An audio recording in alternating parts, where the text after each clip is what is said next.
इस वीडियो में हम ओमेल के एक बहुत ही यूनिक फीचर फोल्डर के बारे में बात करने वाले हैं। जी हाँ फ्रेंड्स, इस वीडियो में हम ये समझने वाले हैं कि ओमेल में एक स्पेशल न्यू फोल्डर कैसे क्रिएट कर सकते हैं। तो फोल्डर कैसे क्रिएट करना है इसके बारे में समझने से पहले हम ये समझ लेते हैं कि इस फोल्डर का यूज़ क्या होता है। फ्रेंड्स, अगर आपको कोई इंपॉर्टेंट मेल रिसीव होता है, कोई इंपॉर्टेंट डॉक्यूमेंट हो गया, डेटा हो गया, इमेज हो गया, कुछ भी हो गया, अगर आपको कोई इंपॉर्टेंट डेटा रिसीव होता है आपके ओमेल पर, तो आप उसको अगर सेव रखना चाहते हैं, हमेशा के लिए सेव करके रखना चाहते हैं, तो आप एक स्पेशल न्यू फोल्डर क्रिएट कर सकते हैं और उस फोल्डर में कोई भी डॉक्यूमेंट या डेटा सेव करके रख सकते हैं। तो फोल्डर क्रिएट करना बहुत ही आसान है। इसके लिए अपना इकोसिस्टम लॉगिन कीजिए। इकोसिस्टम को लॉगिन करने के बाद ओमेल आइकन पर क्लिक करके ओमेल डैशबोर्ड को ओपन कीजिए। ओमेल का डैशबोर्ड ओपन होते ही सबसे ऊपर डैशबोर्ड पर देखिएगा फ्रेंड्स, आपको ओमेल का लोगो दिखाई देगा। उसी के जस्ट बगल में एक स्पेशल कैरेक्टर आपको दिखाई देगा। सिंपली आपको उस पर क्लिक करना है। क्लिक करने के बाद अगेन आपको नीचे, सबसे नीचे लेफ्ट साइड में आप अगेन देखिएगा, वहां पर आपको फोल्डर नाम का ऑप्शन दिखाई देगा। जिस प्रकार से अभी आपको स्क्रीन पर दिख रहा है, इसी प्रकार से ऑप्शन आपको दिखाई देगा। फोल्डर क्रिएट करने के लिए सिंपली आपको प्लस पर क्लिक करना। प्लस पर क्लिक करते ही आपके सामने एक पेज ओपन हो जाएगा। वहां पर आपका फोल्डर नेम पूछेगा। फोल्डर नेम जो आप रखना चाहते हैं, एक स्पेशल नेम आप रखना चाहते हैं फोल्डर का, जो भी आप रखना चाहें वो फोल्डर का नेम आप वहां पर दे सकते हैं। फोल्डर नेम देते समय आप ध्यान रखिएगा, बिगिनिंग में एंड एंड में कोई भी स्पेस नहीं होना चाहिए। बीच में आप स्पेस दे सकते हैं एक, लेकिन बिगिनिंग एंड एंड में कोई भी स्पेस नहीं होना चाहिए। इसके बाद उसके जस्ट नीचे फोल्डर कलर चूज करने का ऑप्शन होता है, उस पर क्लिक करके आप कलर को चूज कर सकते हैं। उसके जस्ट बाद पासकोड देने का ऑप्शन होता है। ये कंपलसरी नहीं है, ये ऑप्शनल है। अगर आप पासकोड देना चाहते हैं तो पासकोड पे क्लिक करके पासवर्ड इंटर करके आप सेव पर क्लिक कर दीजिए। अगर नहीं देना चाहते हैं तो छोड़ दीजिए। फॉर एग्जांपल आपको पासकोड नहीं देना है तो सेव पर क्लिक कर दीजिए। सेव पर क्लिक करते ही आपका फोल्डर क्रिएट हो जाएगा फ्रेंड्स। अगर आप पासकोड देना चाहते हैं तो पासकोड क्रिएट करने के लिए लेफ्ट साइड में एक छोटा सा चेक बॉक्स आपको दिखाई देगा। सिंपली आपको उस पर क्लिक करना है। क्लिक करने के बाद पासकोड के जस्ट राइट साइड में एक बड़ा बॉक्स दिखाई देगा, उस पर आपको क्लिक करना है। और पासकोड क्रिएट करने के लिए 2 पॉइंट का ध्यान रखिए। पहला पॉइंट ये है कि वहां पर केवल नंबरिंग की ही एक्सेप्ट करता है। नंबरिंग की क्या होता है, 0 से लेकर 9 तक। दूसरी बात आप ध्यान रखिए, केवल 4 डिजिट ही एक्सेप्ट करेगा, यानी कि 1 से लेकर 4 तक, 1 2 3 4, केवल 4 डिजिट ही वहां पर एक्सेप्ट करेगा। तो वहां पर पासकोड देने के लिए सिंपली उस बॉक्स में क्लिक कीजिए। जो भी आपको पासकोड देना है 0 से लेकर 9 तक 4 डिजिट आप वहां पर इंटर कर सकते हैं। इंटर करने के बाद सेव पर क्लिक कर दीजिए। आपका पासकोड भी क्रिएट हो जाएगा और आपका फोल्डर भी क्रिएट हो जाएगा। दोनों एक साथ में क्रिएट हो जाएगा फ्रेंड्स। फोल्डर क्रिएट होने के बाद उसको देखने के लिए आपको अगेन वहीं पर जाना है जहां पर आपने प्लस पर क्लिक किया था फोल्डर क्रिएट करने के लिए। जैसे आप वहां पर पहुंचेंगे तो वहां पर आपको एक स्पेशल कैरेक्टर और भी दिखाई देगा। प्लस के जस्ट बगल में आपको उस स्पेशल कैरेक्टर पर क्लिक करना है। क्लिक करने के बाद जो आपने फोल्डर क्रिएट किया है वो फोल्डर आपको नीचे दिखाई देगा। और अगर आपने उस फोल्डर के लिए पासकोड क्रिएट नहीं किया है तो वहां पर आपको 2 ऑप्शन दिखाई देंगे, पहला एडिट करने का, दूसरा डिलीट करने का। और अगर आपने पासकोड क्रिएट किया है तो वहां पर आपको लॉक जैसा आइकन दिखाई देगा, क्योंकि आपने उस फोल्डर के लिए पासकोड क्रिएट किया हुआ है। तो अगर आप उस फोल्डर को ओपन करना चाहते हैं तो फोल्डर को ओपन करने के लिए सबसे पहले आपको उस फोल्डर को अनलॉक करना होगा। अनलॉक करने के लिए लॉक वाले आइकन पर क्लिक कीजिए। देन आपके सामने पासकोड इंटर करने का ऑप्शन आ जाएगा। जो आपने पासकोड क्रिएट किया था वो पासकोड आपको इंटर कर देना है 4 डिजिट का। उसके बाद ओपन पर क्लिक कीजिए। ओपन पर क्लिक करते ही या फिर जो भी ऑप्शन होगा उस पर क्लिक कीजिए। क्लिक करते ही आपका फोल्डर अनलॉक हो जाएगा। अनलॉक होते ही वहां पर 2 ऑप्शन और नजर आएंगे। पहला ऑप्शन तो रहेगा लॉक करने का, दूसरा ऑप्शन रहेगा एडिट करने का, तीसरा ऑप्शन रहेगा डिलीट करने का।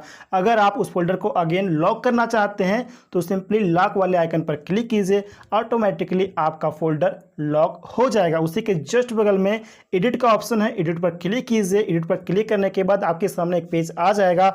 अगर आप फोल्डर नेम एडिट करना चाहते हैं या फिर उसका कलर एडिट करना चाहते हैं तो उन दोनों को आप एडिट करके सेव कर सकते हैं, एडिट हो जाएगा।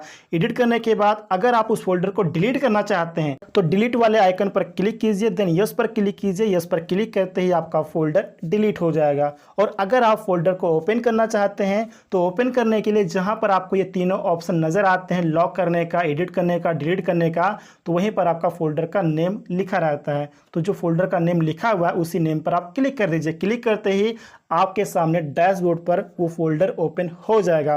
और अगर आप पहली बार उस फोल्डर को ओपन करेंगे तो ओपन होते ही वो फोल्डर आपको खाली दिखाई देगा, क्योंकि आपने नया फोल्डर क्रिएट किया है। तो अब हम ये समझ लेते हैं कि उस फोल्डर में अगर मुझे कोई इंपॉर्टेंट डेटा रिसीव हुआ है, इंपॉर्टेंट मेल रिसीव हुआ है या डॉक्यूमेंट है, कुछ भी है, अगर उसको मैं इस फोल्डर में सेव करके रखना चाहता हूं तो वो मैं कैसे सेव कर सकता हूं, कैसे मैं यहां पर मूव कर सकता हूं। उसके लिए आप अपने ईमेल के इनबॉक्स को ओपन कीजिए, क्योंकि आप सभी जानते हैं कि जो भी आपको मेल रिसीव होगा वो आपके इनबॉक्स में ही रिसीव होगा। तो इनबॉक्स को ओपन करने के लिए अगेन लेफ्ट साइड में सबसे ऊपर जो ईमेल का लोगो दिखाई देगा उसके जस्ट बगल में जो आपको स्पेशल कैरेक्टर दिखाई देगा उस पर क्लिक कीजिए। उसी के जस्ट नीचे आपको इनबॉक्स का आइकन दिख जाएगा, इनबॉक्स पे क्लिक कीजिए। जितने भी आपको मेल रिसीव होंगे वो वहाँ पर दिखाई देंगे। तो जिस मेल को, जिस डॉक्यूमेंट को आप अपने इस फोल्डर में सेव करके रखना चाहते हैं उस मेल को आप ओपन कर लीजिए। यानी कि जिस मेल में आपको इंपॉर्टेंट डेटा रिसीव हुआ है, जिसको आप सेव करके रखना चाहते हैं, उसको ओपन कर लीजिए। वो मेल ओपन होते ही आपके सामने कुछ ऑप्शन आएंगे, उसमें से एक ऑप्शन रहेगा 3 डॉट का। आपको 3 डॉट पर क्लिक करना है। 3 डॉट पर क्लिक करने से कुछ ऑप्शन और भी आपके सामने आएंगे,